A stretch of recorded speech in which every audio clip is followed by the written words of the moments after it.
Good morning, Rabbi Isai. Leilui Nishmas imi merosi rus bas Mordechai. Anonymously, Refuah Shlema 4. Peril Bela bas Chano Eliano Adina bas Peril Bela. Refuah Shlema.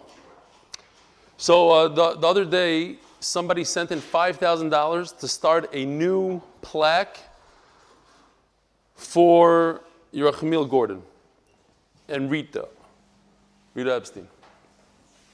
And then he sent another $5,000 because he said he realized that the rule is that if you're anonymous, it costs double. Maisa Shahaya. The chesed, unbelievable. We need more anonymous. Anonymously refer Shlema for Peril Bela Baschana. This one I'm going to skip, and this one I'm going to skip for this minute. We're just going to read it from the emails.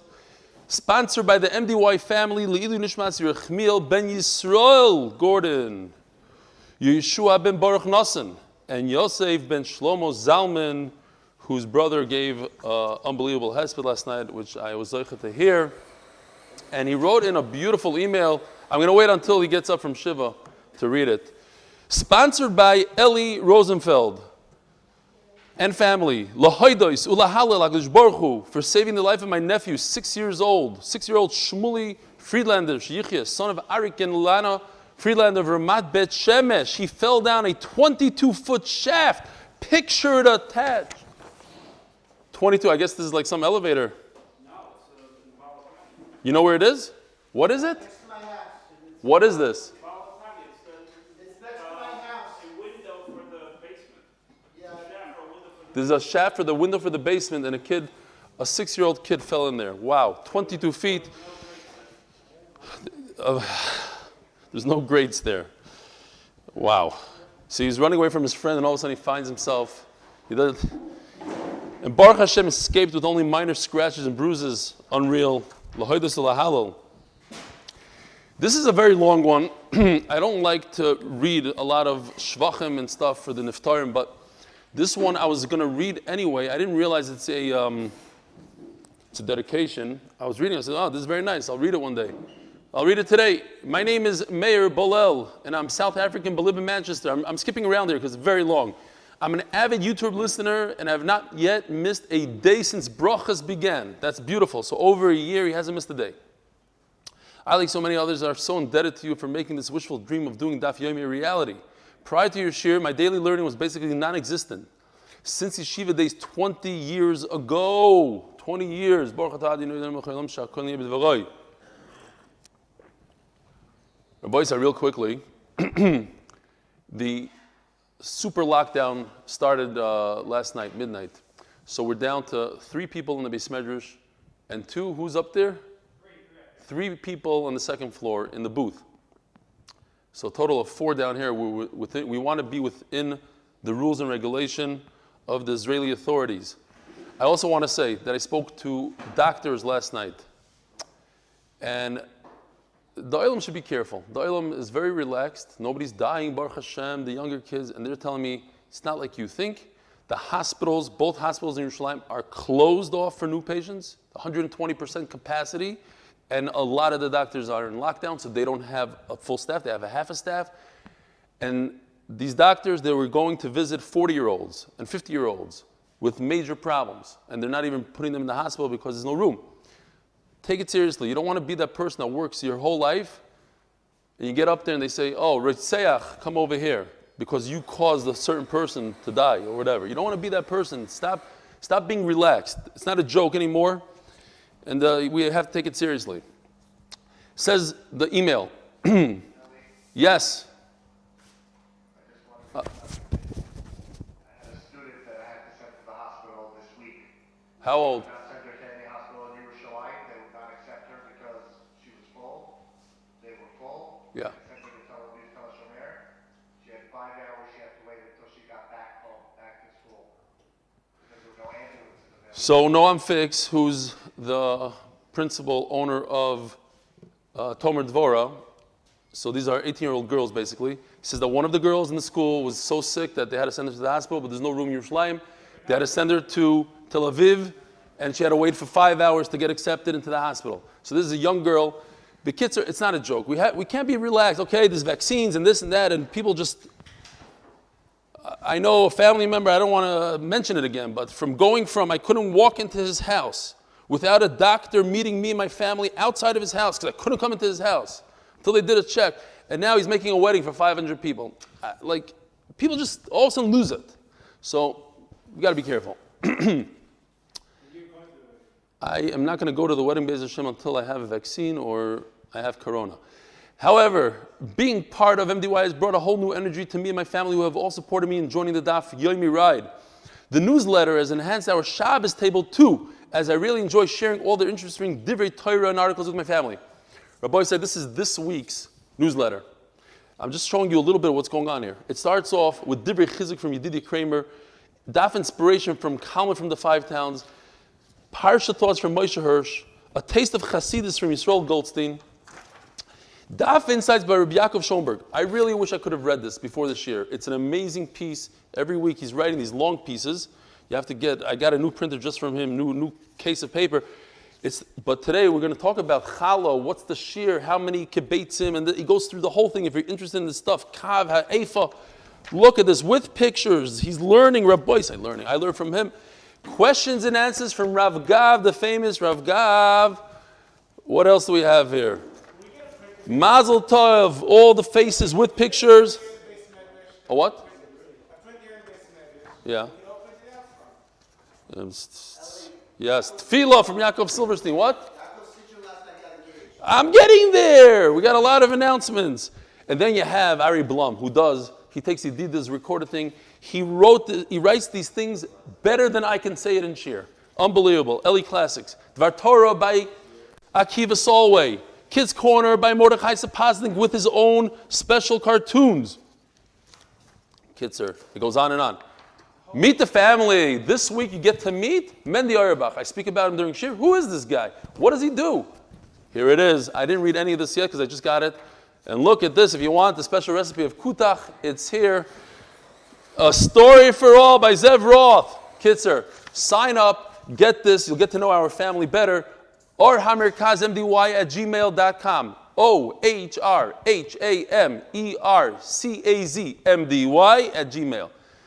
Besides for your clear and captivating share, the global camaraderie makes me feel like I'm a part of an exclusive and elite club. I even bought an MDY jacket from Uncle Phil. I didn't know they were for sale. Beautiful. You can buy MDY jackets. I hear Yehoshua in the back. I'm not sure why. I would like to sponsor today's shir leilui nishmas my grandmother, Fegem Masha Chaya Bas Reb Dov Ber, whose yahrzeit is on Shabbos. She was an incredible woman, played a big role in my upbringing. My grandma was born in Lithuania and used to play the piano for the Panam Juro when he used to visit her in the house when he was just a child. I'm also sponsoring this shir leilui nishmas my father-in-law, Rabbi Yitzchak Dovid ben Harav Eliezer Lopian. He was an absolute gem of a man, loved by all who knew him. Even though he passed away 10 years ago, our family's doing regret. However, the reason I like to sponsor and his merit is that he absolutely loved to learn Torah. He'd always be learning, and whenever he had a spare moment. When he got married 15 years ago, my parents-in-law bought me a set of Arsul Shas. How many people got a set of Arsul Shas for the Chasana? I did. I actually asked for it because I figured, what do I need a regular Shas? I might need it because I was saying shir then, in Chicago. I don't know that he's getting a huge nachas seeing me finally use the Shas from upstairs. The Shemesh should have an aliyah, like really, fine. Our boys said we're very, very, very late and we have a massive daf here. Tremendous mazel tov to Yaacov Citroen. He comes every single day, not now during Corona, and he's Baruch Hashem engaged.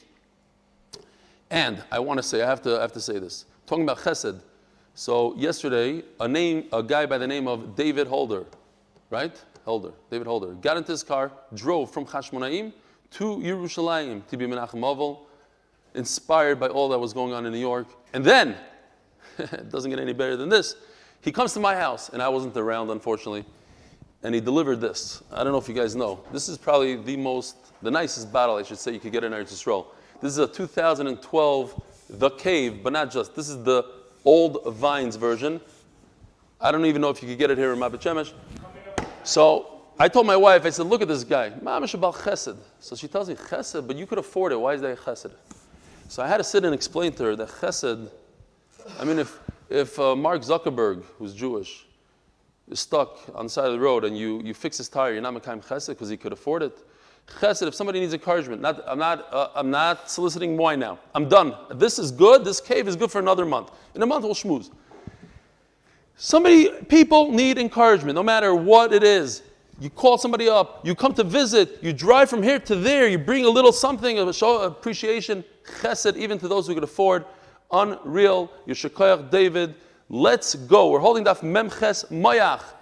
So we're smack in the middle of a sugi Rabboisai. We had a sugi like this. A guy who eats a gid hanosha, he's mevashel the gid hanosha in a pot of milk. So he's over 5 lavin. Number 1, because he ate a gid hanosha. Number 2, he's eating a gid that's together with chalav. Number 3, because he cooked the gid on Yantif, and he shouldn't have. You're not allowed to cook shaloi l'tzarech.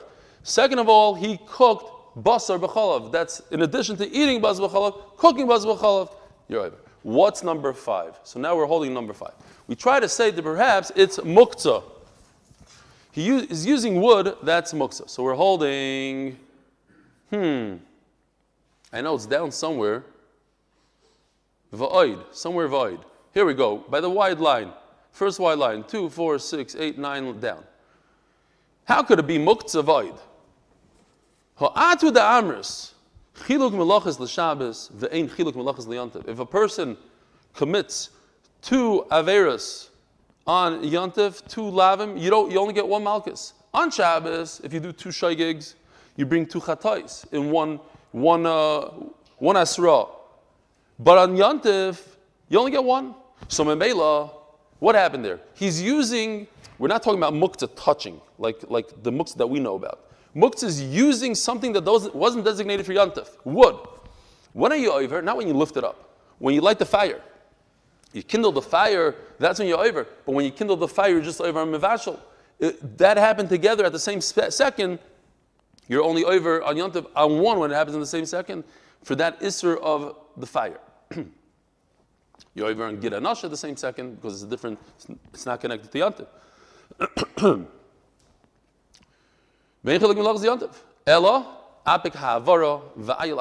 Number 5 is the wood of Avodah Zarah. And Va'azara Ma'acha. It says in the Pasuk, V'lo yidbak b'yodcha me'uma min ha'cherem. So you can't use Atzei Asherah.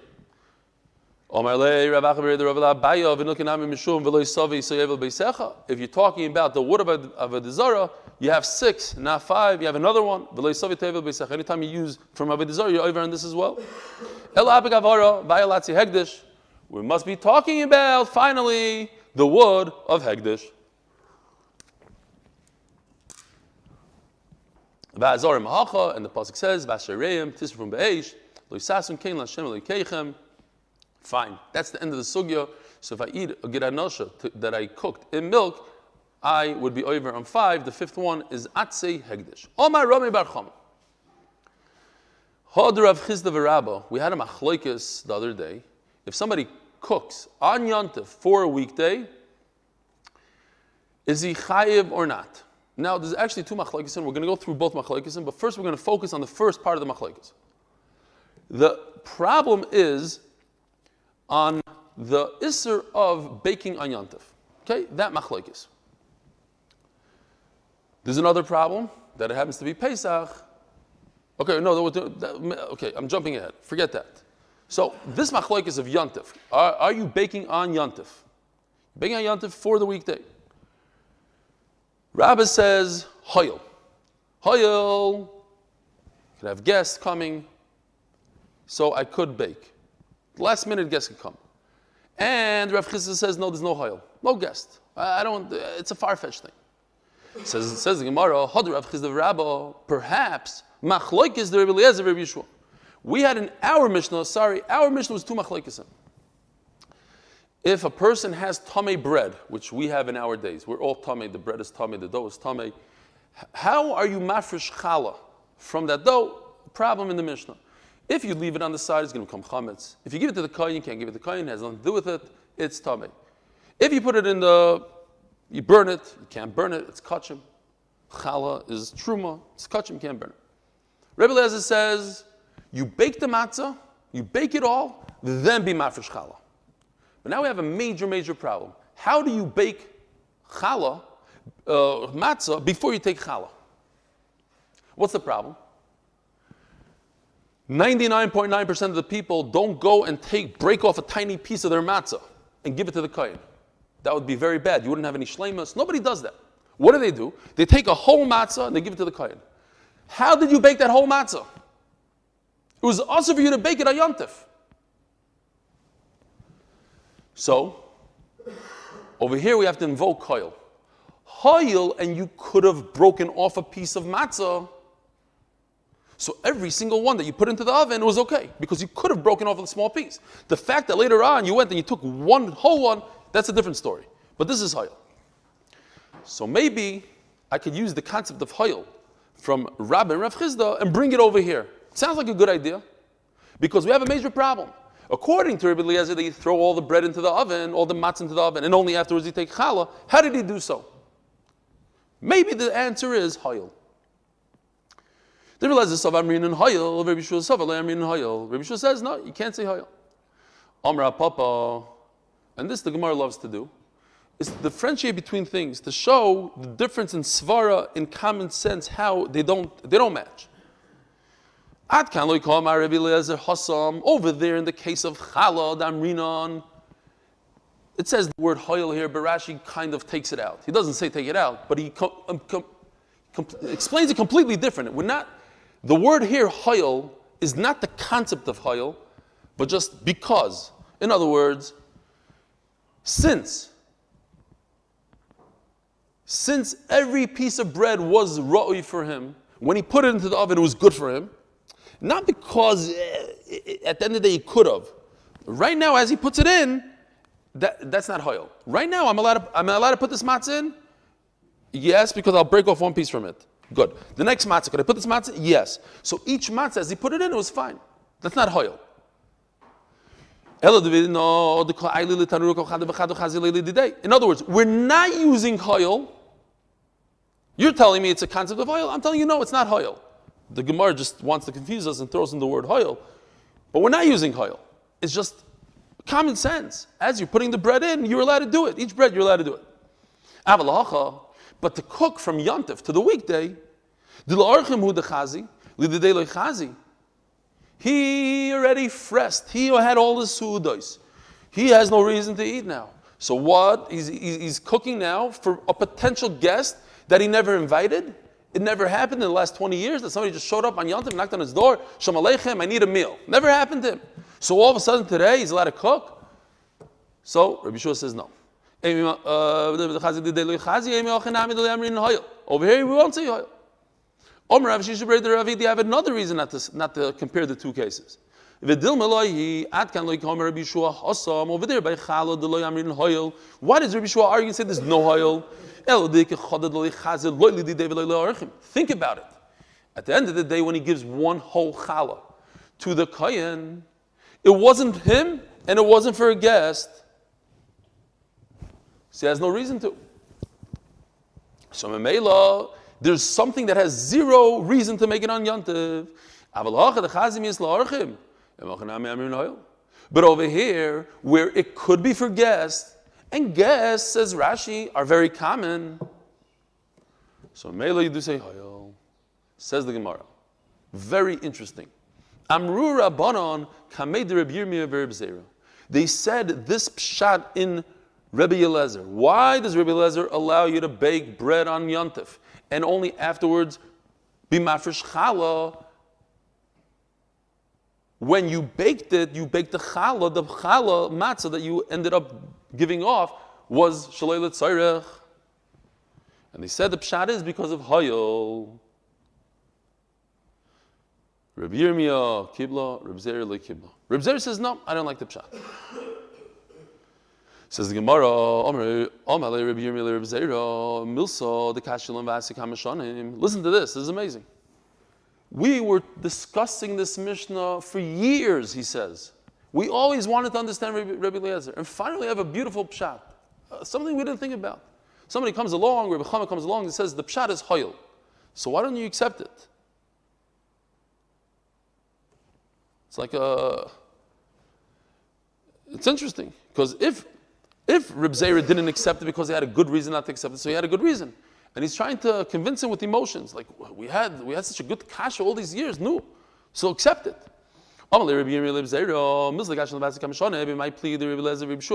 machlokes? Hashem ru mishmei degavi rabba Rami bar Chama said a pshat v'lo nikabla.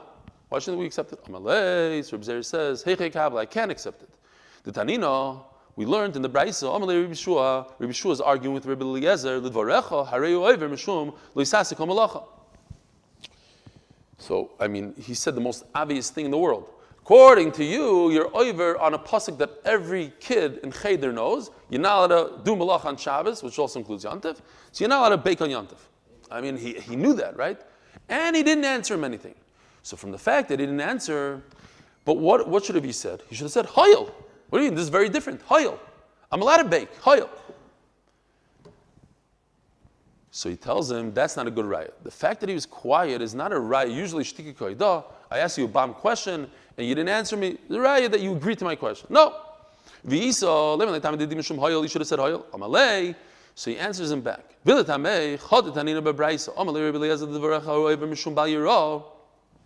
reverse argument. Rabbi Eliezer tells Rabbi Yeshua, what about Bal Yirah? Oh, so that's machlokes number 2 over here. Until now, we're discussing the problem of baking on Yantif. How do you bake challah on Yantif? The challah portion of the matzah, how do you bake it on Yantif? A problem of leisasik malacha. But there's another problem here. A problem of Bal Yirah Bal Yamatzah. According to Rabbi Yeshua, what does Rabbi Yeshua do? Rabbi Yeshua says, don't bake it. Be mafresh challah, put it on the side. And then what's going to happen is going to become chametz. Whose chametz is it? Not your problem, because you were mafresh it. It's the kohen's problem. Who's the kohen? We don't know. There's hundreds of thousands of kohanim in the world, millions. Says the Gemara, and he said, but Bal Yirah Bal Yamatzah. This Bal Yirah Bal V'shasik, he didn't answer him.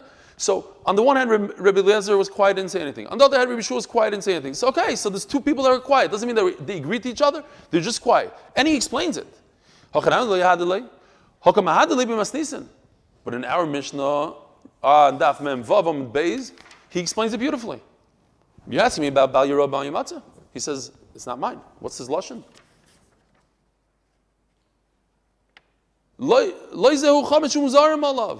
This is not your chametz that the Torah tells you to be careful with. It's not yours. So why is it that when Rabbi Eliezer asked him the question in the Braisa, he didn't say anything? In the Mishnah, Rabbi Yehuda Anasi, when he wrote the Mishnah, he brings down the answer that Rabbi Yeshua has. Okay, so sometimes I ask you a question in a Braisa, and I don't feel like answering you, or the Braisa doesn't have the time or the patience or whatever it is to write down the answer, and the Mishnah does write down the answer. But there's an answer, just because it's not there, there's an answer. So too, when Rabbi Yeshua asked Rabbi Eliezer the question, he didn't answer. It's not a raya that he said, oh, I have a bomb question. Oh, I didn't think about that pasuk. Sorry. Oop, okay, my sheet is off. Of course he knew about the pasuk. He didn't answer him. He has an answer. The answer is Hayil. Oh, I didn't have to turn the page. It's right there in our Gemara. It says in the Mishnah, if he answered him, it's not his chametz to worry about. Once you do Afrosh's chalas, the kohen's. El shasik le Braisa umahader le b'mas nisin. In the Braisa he didn't answer him. In the Mishnah he answered him. Hachanami eimer shasik le b'mas nisin. So too the reverse. When it came to the question that Rabbi Yeshua asked Rabbi Eliezer was quiet in the Mishnah. V'hader le b'mechil da'achrita, and asked him, and he answered him in another place. Try to do this shir 1.5 times. I dare you. All right, no, it's just a lot of words to read. A lot of words. Oh, a lot of Anah. We have a Talmid Chacham from Australia, Reb Ezra Abraham, Shalom Aleichem. And of course, Reb Bernard David. I keep on, yeah. Abraham, Shalom Aleichem, another South African. Okay, we got to run. Josh Reef, I have no idea. Shalom Aleichem, Josh Reef. Elliot Rosenfeld, Shalom Aleichem, Yishkoyach for the sponsorship. I wish I saw your face. All right, Zok Tehillim Gemara. Yes. The Gemara does use this a lot of times. Employs shasik lay as a legitimate use motive. Why over here we're assuming there was a response in the Mechilta?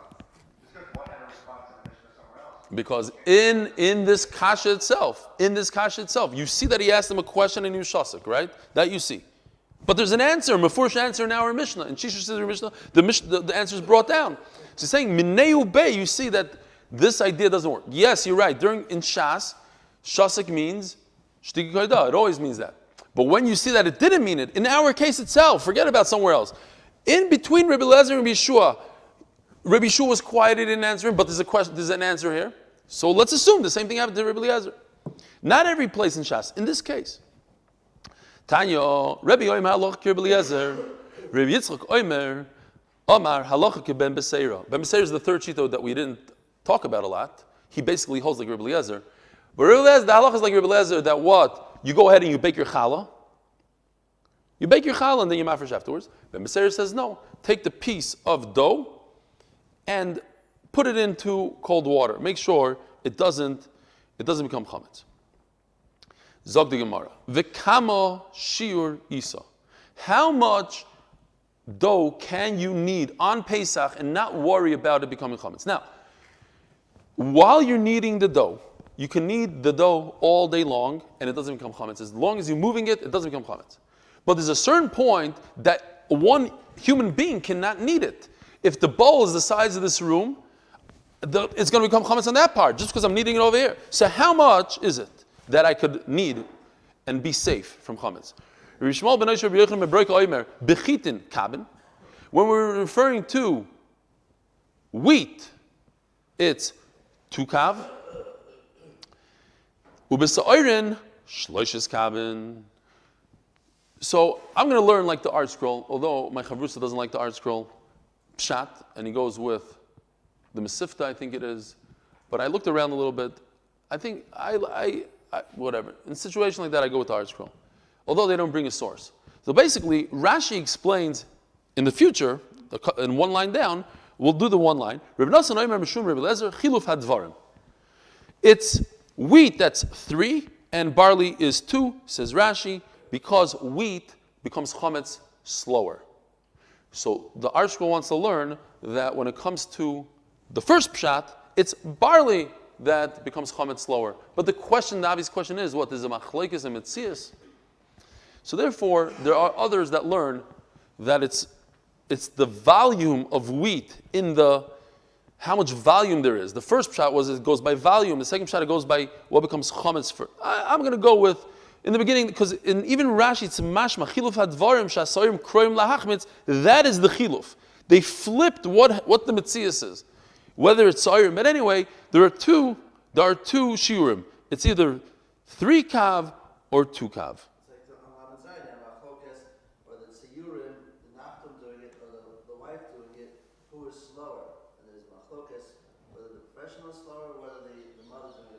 Right. Well, that's not very different. By the Nachtam over there, there's machlokes. If people are careful for their business to draw out on the thing, you're right, it's Urim. But what are you going to go? Check? Go to the bakery and check and take a typical housewife? I'm saying you can literally check. Anybody can check at home. Take barley, take wheat. Which one becomes chametz quicker? I mean, any scientist will figure it out. Leavening it's hard to, that's a harder thing to decide. But I hear, yeah, sometimes it's machlokes and metzias. 100%.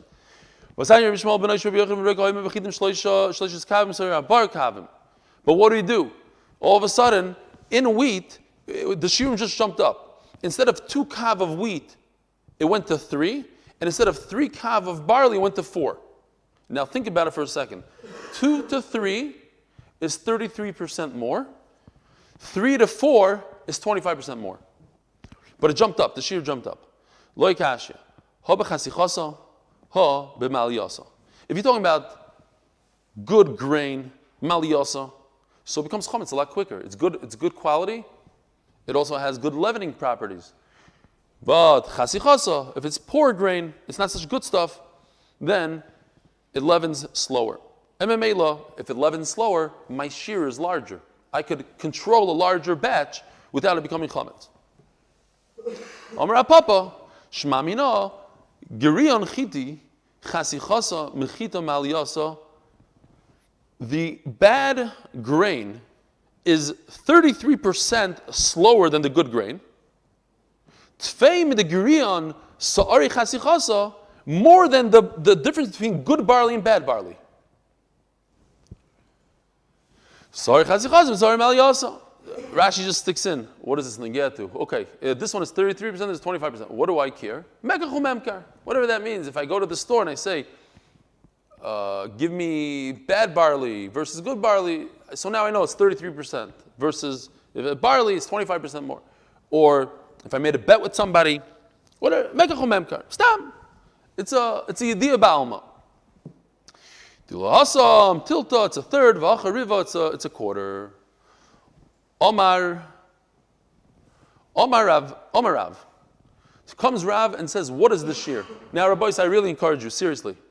Check out Rabbi Schoenberg's piece on Challah. It's a beautiful piece. I got it after 7 o'clock. I had a beer at 7:15. So I had to print it out real quickly. I went through it, but I saw that he's discussing this massive Rashi in Amud Beis. We're not going to go through. You go through it over there. He'll explain how the shiurim, the eggs, the volume of challah and this negeh b'zman hazeh. Maybe I'll go through a few of the halach l'maisa that I saw in the Mishnah Berurah, etc. But if you want to understand it clearly, look through his article. It's a beautiful piece. Says the Gemara, what's the shear on Pesach? One kav from this place called Miloigna. That's the shear. If you want to know how much dough you make in order to be mafresh challah, you should know it's 1 kav.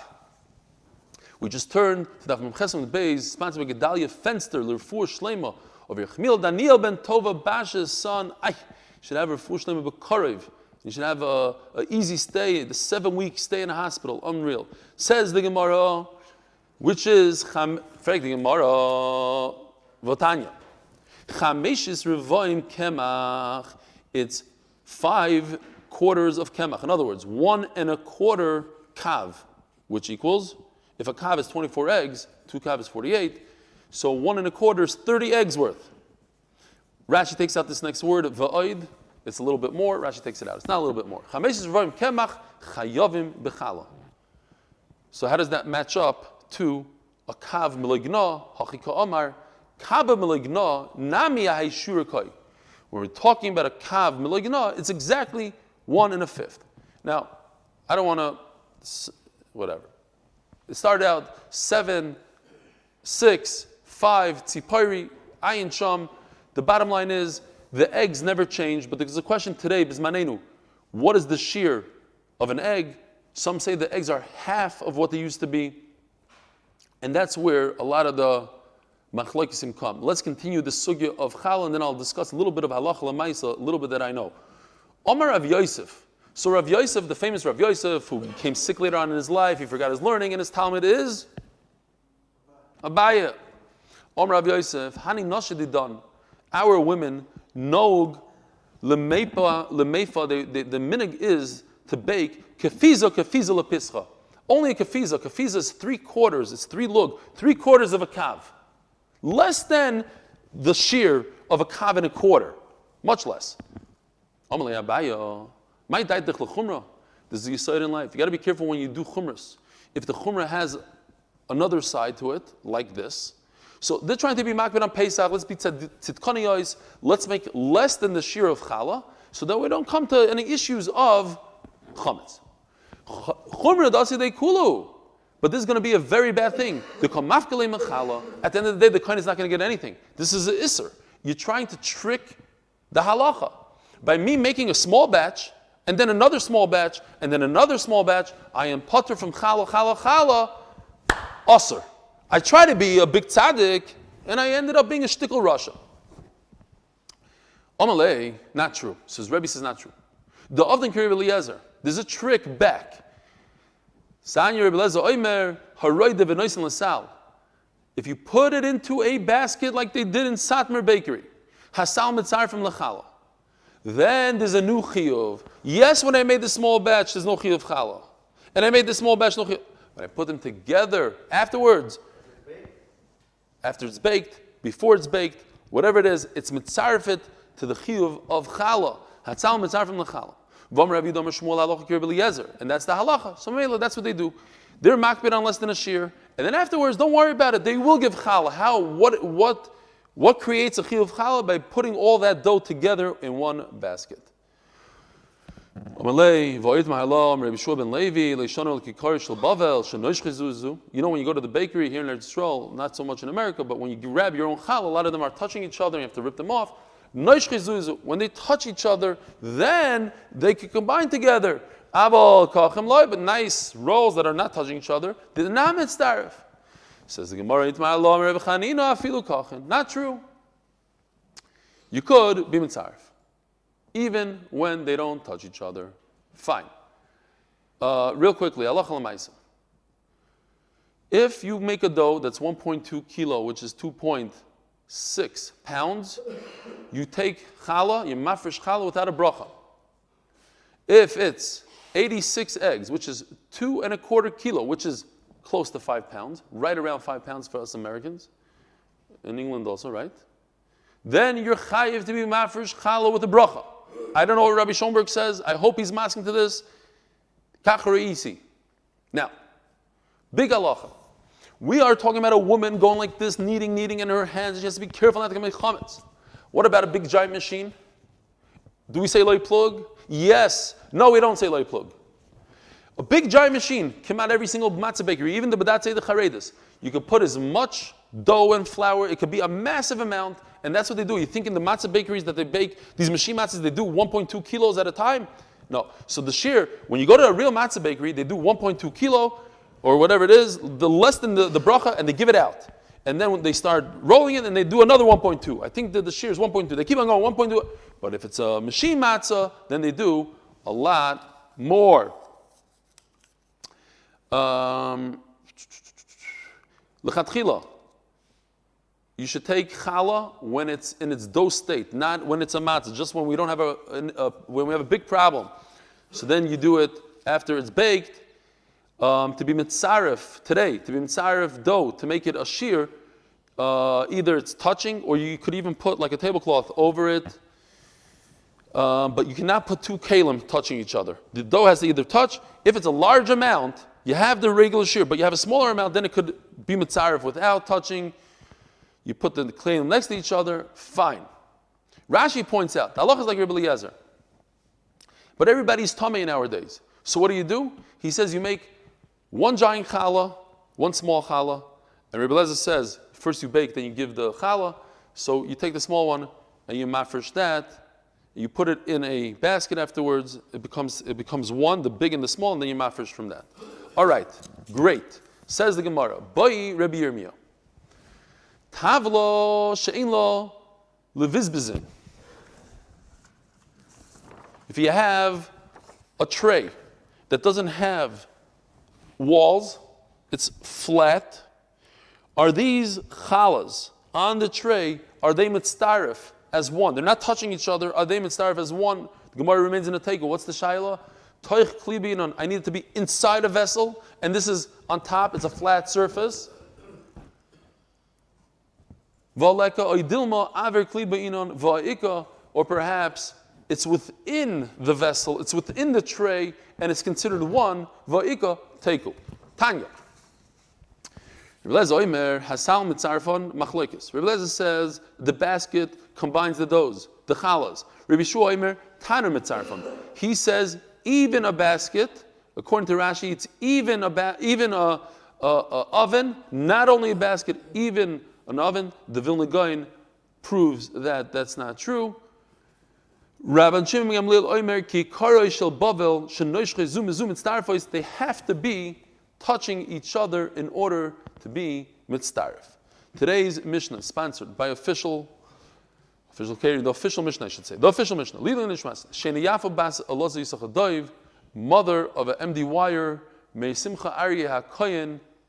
I don't know if he meant Ashkenazi, or maybe his name is Achsenai, something like that, from the outdoor Stuart Minyan, I guess in Baltimore. Zok Deilagi Mishnah. Rebbe Gamliel Omer. Sholish nashim lashois ka'achas. We're talking about a very small oven. You can only fit in one batch of dough in there. How many women can make their batches of dough without being concerned that it's going to become chametz before woman number one removes her bread from the oven? They take turns, one after the other. And Chachamim say, no. It's not that I am an individual, I make my own thing, and I do my own thing, then I put it into the...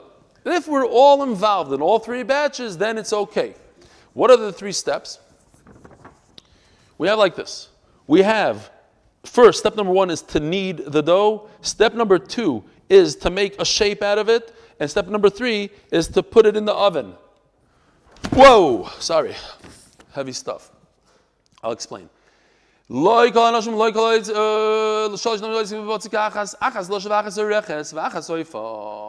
are the three steps.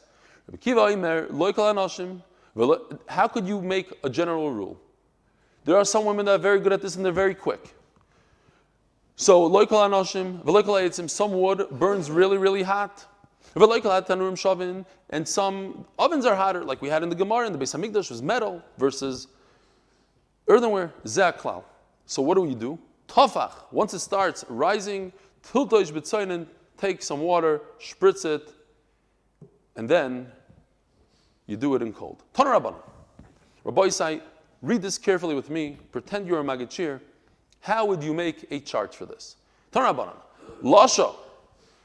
Woman number one needs the bread, himikatefes, and then she goes and she does kituf, v'chaverta lasha, then her friend comes and needs tachtea after her. Mikatefes, and then she goes, the first one goes and she rolls out the dough. She shapes the dough. Hi oifa, and then she puts it in the oven. V'chaverta mikatefes, then her friend goes and rolls out the dough, shapes it, tachtea. V'ashlishis, then the third one comes, lasha. Is anybody confused yet? Lasha. Shlishis lasha. The third one comes, starts kneading. Oifa. So the one that's baking, he lasha. She starts kneading. The chaverta oifa. Okay, let me just show you what I came up with. I apologize if this is... You have woman number one. Let me introduce you to the neshe of... This is an MD wire. You see this? Gary. Fine. She goes, she kneads the dough. Okay. Whew! It's stuck. Wow. Unbelievable. Then she goes and she makes a shape. Then comes this lady.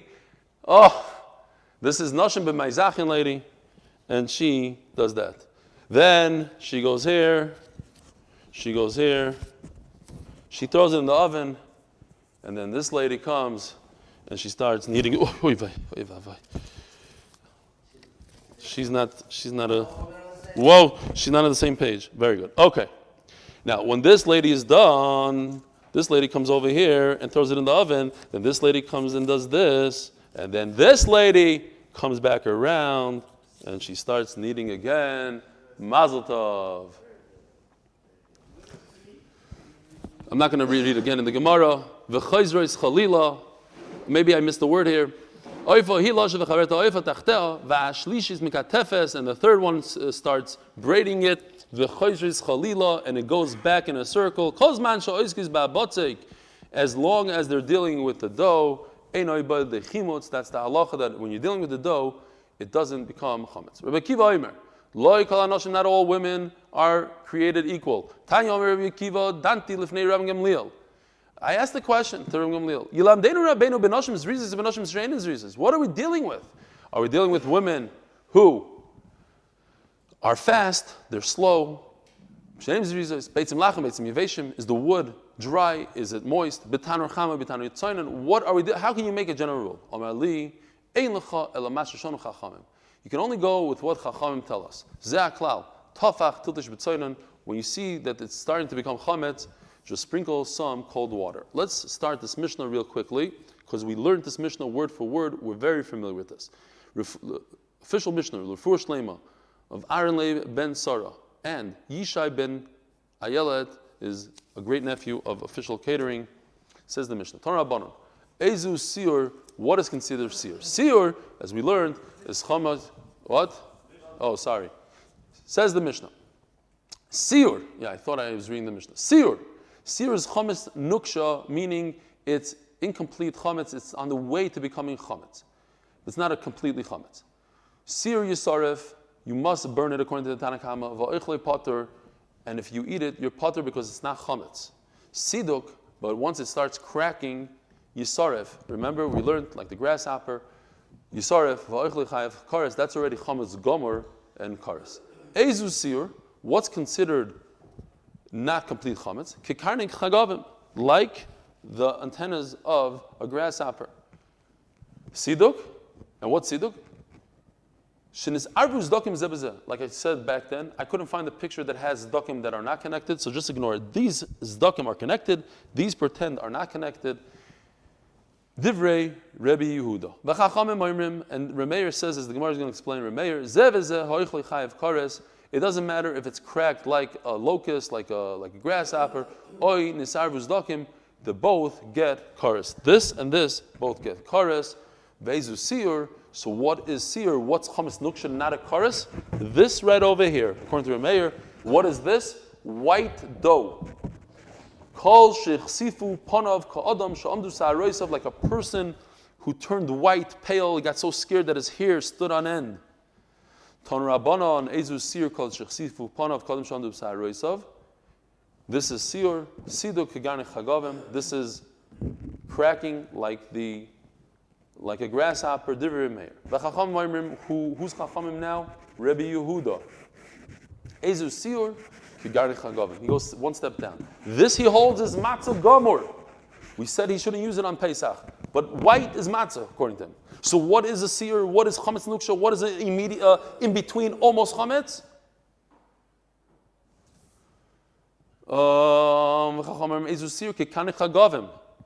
This is seer. This don't eat. This is chametz, starting to be chametz. Sidok, the worst thing is the zdakim, but you chayav kares on both. But in the Mishnah, Rebbe says you're potter on this guy and the chagavim. You only chayav on the zdakim that are connected. The Rebbe Yehuda, you're right. According to Rebbe Meir, these two you chayav kares. According to Rebbe Yehuda, you're potter on just grasshopper. Amar Rava, finally, my time at the Rebbe Meir. Why does Rebbe Meir say you get kares if there are a couple of cracks on top? Because because under the surface is going to be tons of chametz, tons of cracks. It's just an indication on the top what's really going on underneath. Have a wonderful Shabbos, 7:30 Motzi Shabbos Be'ezer Hashem. Enjoy your 2-week bidud in Eretz Yisrael and in America. Have a wonderful day, a wonderful Shabbos. I'll see you Be'ezer Hashem Motzi Shabbos.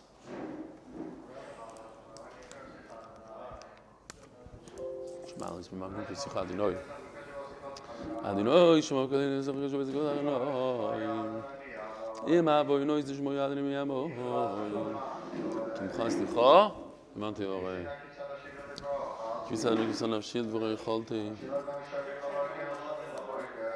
Nafshil Adonai, Shemuna Boike, Shemuna Boike. Chayisol Adonai, Adonai, Chesed V'Abei Mefedos. V'hu, Yivdes Yisroel, Mikol Avnei Yisrael, V'achin Kavos Yisrael.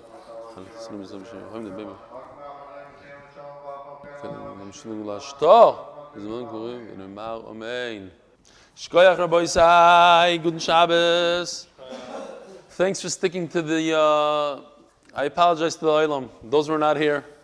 Avi, you'll apologize to everybody for me. Rabbi Isai, what's going on? How you guys doing? Larry Pearl. Where's Larry Pearl? You see him? Hold on, let me see. Let me look for him. Huh? No, it's only 5 people. Motzei Shabbos. I have no one here. Anybody? Yeah. I have no problem if there's nobody here. I see Larry Pearl. I don't see him. I see his picture.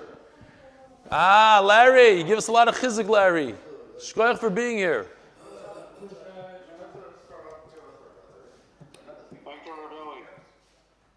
Who is that? Larry's talking?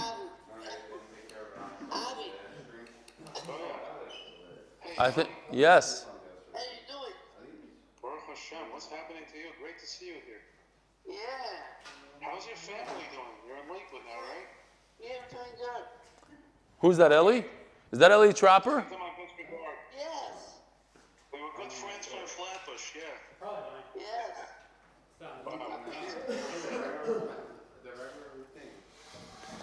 What, Avi Cliftoner, you know Eli Trapper, the tzaddik Eli Trapper? Yeah, we know each other from Brooklyn. Avi, Avi, you know that Eli Trapper watches the shir more consistently than you. You know that, right? It's not a laughing matter. This is a serious thing. This is a serious matter. To come back on. Okay, good. He's the one that convinced you. Good. I'm very proud of you guys that you guys stuck to the rules and the regulations. Seriously. By the way, on 24th. What? 26th in K.